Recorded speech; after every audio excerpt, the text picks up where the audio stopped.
Hi. Hey, guys. Hey, guys.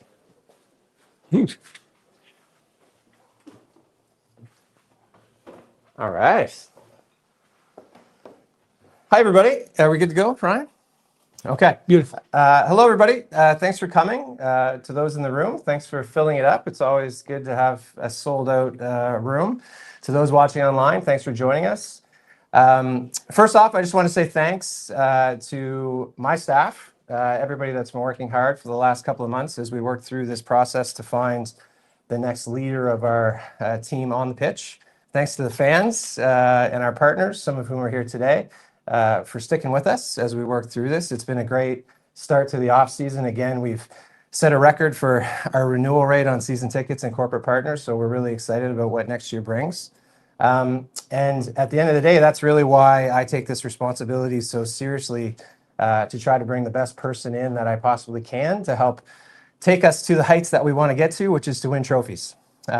So with that said, happy to say that Christmas has come early for us here at the Wanderers, and I'm really pleased and proud to welcome Vanni Sartini as our next head coach and general manager. Want to hold up this? Yeah, sure. Let's go.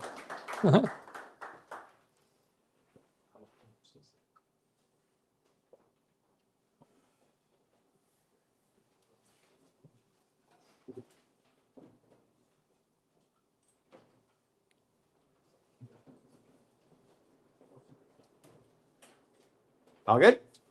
All right. Beautiful. You go. Yeah. Well, I'm gonna say a couple words. Yeah, and then I'll leave up for the question. You know, you'll be quick to know me. I like a lot to talk, so you know, if I talk too much, stop me. No, I want to thank first Derek and all the organization, Matt especially, you know, for you know, believing in me and choosing me for this project. I'm really looking forward to start. I'm excited. You know, this thing has been you know, pretty quick in the sense of them contacting me, and I was immediately, would say, on board with the project. I already knew that this is probably the most exciting environment in the CPL to work in. We know that you know, the city is behind the team, and in terms of community building and in terms of fans engaging, the club has done very well.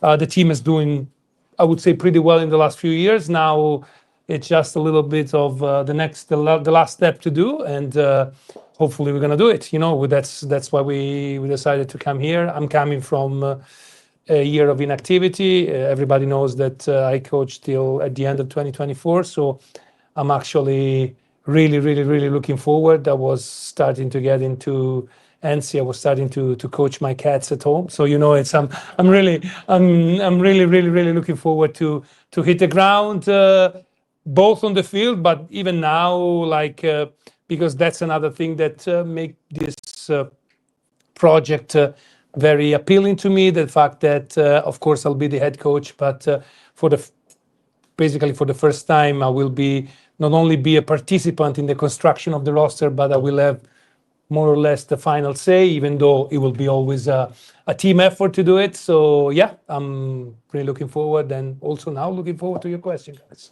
And we'll start it in the room, and then we'll move to Zoom. Yeah. Josh, Healy, if you want to kick things off. Anyone else has any questions? Yeah, raise your hand after Josh is finished up. Go ahead, Josh. Perfect. Yeah. Nice to meet you, Vanni. Nice to meet you. Welcome to Halifax and Nova Scotia. What would you say is your biggest strength that you're bringing to the club? I don't know. You know, I have a pretty high opinion of myself, so I can go along about my strength. But you know, probably the two things that come to mind for me, I always think that I have on the pitch a strong, I would say, tactical preparation. Yeah, very strong tactical preparation, and the idea of working a clear methodology on how to work on the pitch. And the second thing is probably my enthusiasm. You know, I don't know if you guys follow a little bit soccer. You know that I'm not a shy guy or someone that you know. I think that I'm a people person, so that one of my I think, my strength, and I'm really looking forward to engage with the fans, with the players, with the community here in Halifax too. Lovely, thank you. Yeah, thanks, Josh. Any more, Mitchell? Yeah, obviously expectations now are probably quite high. How are you planning on managing those expectations, meeting the moment and taking this close? I think I would say there's no way to manage the expectation. If someone expects something good, we expect something good. And the only way to manage the expectation is try to work as hard as we can to try to achieve the objective that we have. It doesn't mean that if we say we want to win the championship, we want to win the championship. We have to work a lot, and a lot of things needs to go in a certain direction. But especially for the fans, I think if the fans want to dream, it's beautiful that they dream. Because and our task is to make this dream a real possibility. All right, thanks, Mitchell. Any more questions in the room? Yeah, Josh, go ahead. Yeah. Obviously, I assume you've had a chance to talk over the roster and the players that are currently signed under contract. I believe in the Whitecaps, you often start with a back three. Yeah. How do you kind of feel about the players that you have and how they suit your tactical vision? I think there's a strong core. The guys that are here under contract for the next year are all guys that they're quality guys, both from the guys that are like established player in the CPL, but also some young players that I think can be really useful for next year.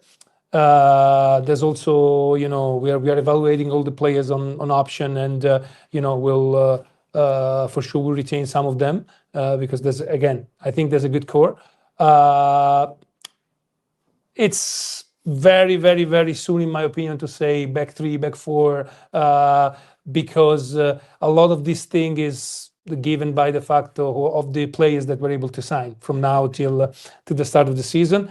I think I can say to you that the idea of the team will be a team that is extremely organized when they don't have the ball, so space defending, zonal defending, and when we don't have the ball, and when we have the ball, to try to be a team that is exciting, that is able to change the rhythm, that is able to manage them, but also to go fast as much as we can. Fantastic. And just one follow-up on that as well. One of the things that Derek mentioned, of course, is not only your head coach, but you're also on the GM role as well, which is going to include player recruitment. What can your connections do, be it MLS, back home in Italy, in terms of recruiting higher caliber players to the club?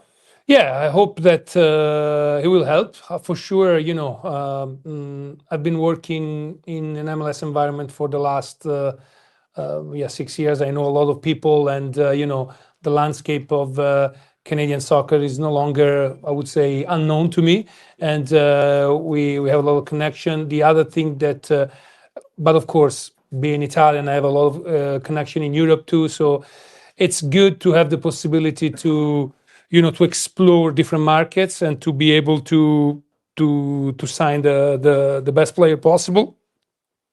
At the end, it will be my task not only to have the connection, but to quote unquote sell the project to the players, to make them, I would say, understand that we are here to make something that we try to be historical for this place, to try to win championship, to win trophies. But at the same time, we want to be a team, want to be a club that develop players, that is going to be sure that is well recognized all around North America, not only in Canada, for a team that if a player goes there, this player can improve and can make the next step in his career. So that's what we'll try to do. Thanks, Josh. Yeah, Mitchell. Yeah, sure. What were the biggest contributing factors in you making the decision to come to Halifax? Like, what part of the project was really a big selling point to you? I imagine you must have had some opportunities elsewhere as well. Yeah, I had some opportunity during the year to get back to the old world in Europe. There wasn't like a very. I always wanted to try to stay in North America because I think I really like the way that the game is growing here, and personally, I think I owed a great debt to this country, to Canada, because He made me, change completely my profile as a coach in my last few years in Vancouver. Everybody knows the thing that I'm standing for and how do I think politically. So probably the United States is not the best place to go in this moment. And so I'm really, really happy to stay north of the border. And the other thing that I really liked, there were two things. One is more related to soccer. So when Derek called me first, there was conviction in his voice, a way that, we need to try to do something special. And when someone, try believe in you in a way that you can make something special and historical, of course, it brings you a lot of passion in order to do it. And the second part is the fact that in my last years, I lived on the ocean. And the fact that Halifax is on the ocean is a big plus for me. And I think that it's going to be fantastic to live in this city. Do you have any big plans to familiarize yourself with the city? Well, I'm gonna try to look everything, all the places, restaurant, look around the city. I know that this part of, I actually gotta be honest, I'm very ignorant of this part of Canada. I've never been in Atlantic Canada before, like 10 days ago when I came to negotiate with Derek. So that's it's something that me and my wife, we are looking forward to discover. And of course, if you have any restaurant recommendation, please DM me on Instagram, and reminding everybody that I'm a vegetarian. So that's the thing. Thanks, Mitch. Yeah, Matt, go ahead. The success as a coach is pretty easy to judge. There's table, there's trophies, there's a whole bunch of objective performance metrics. What does success as a general manager look like to you? The success is to have a sustainable team. The fact that you create a roster that is improving its value every year, and you're able not only to try to get to the highest position possible on the stands, but also to help players making the next step in their career. And for me, also the fact that one thing that I'm very proud of my period at the Whitecaps was that when I arrived at the club, we were probably at the lowest point in terms of fans engagement and everything, people in the stadium, and we were able to contribute to bring it back and to have a connection. I know that here is already like this, so if we're able even to bring it up, this kind of connection would be a success for sure. Thanks, Matt. We're going to go to Zoom. Carlos, you can go ahead and unmute your mic. Hi, ciao, benvenuti sulla costa orientale, Mario. Bravissimo.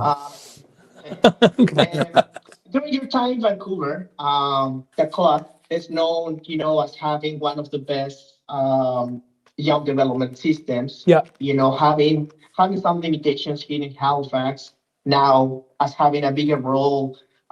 Based on your experience and lessons, what are you planning to bring in to develop, the young talent and the local talent here in Nova Scotia? Yeah, I think that the club is already on the right path. They established a U18, they established a U21, that they are on the path of developing talents, local talents, because that's also another thing that we need to try to do. It's not only to try to attract players from everywhere, but let's see if we have people in here around in the region to develop and bring it to the next stage, and we need to become a sort of a hub of soccer in Atlantic Canada. We're becoming kind of the reference point of the region. So I'm really looking forward also to work with the academy to try to see the player, try to bring the players on the first team, working with all the coaches there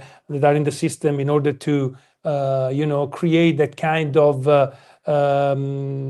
intent, the same intent from everybody that are here. And when I'm talking about everybody, it's not only inside the club, but also all the academies that are around here, the colleges that are here around it, in order to try to foster this idea of developing also local players.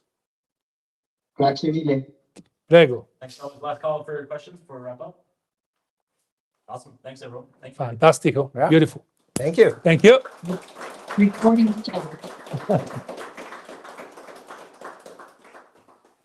All right. Thank you, guys. Thank you. Thank you.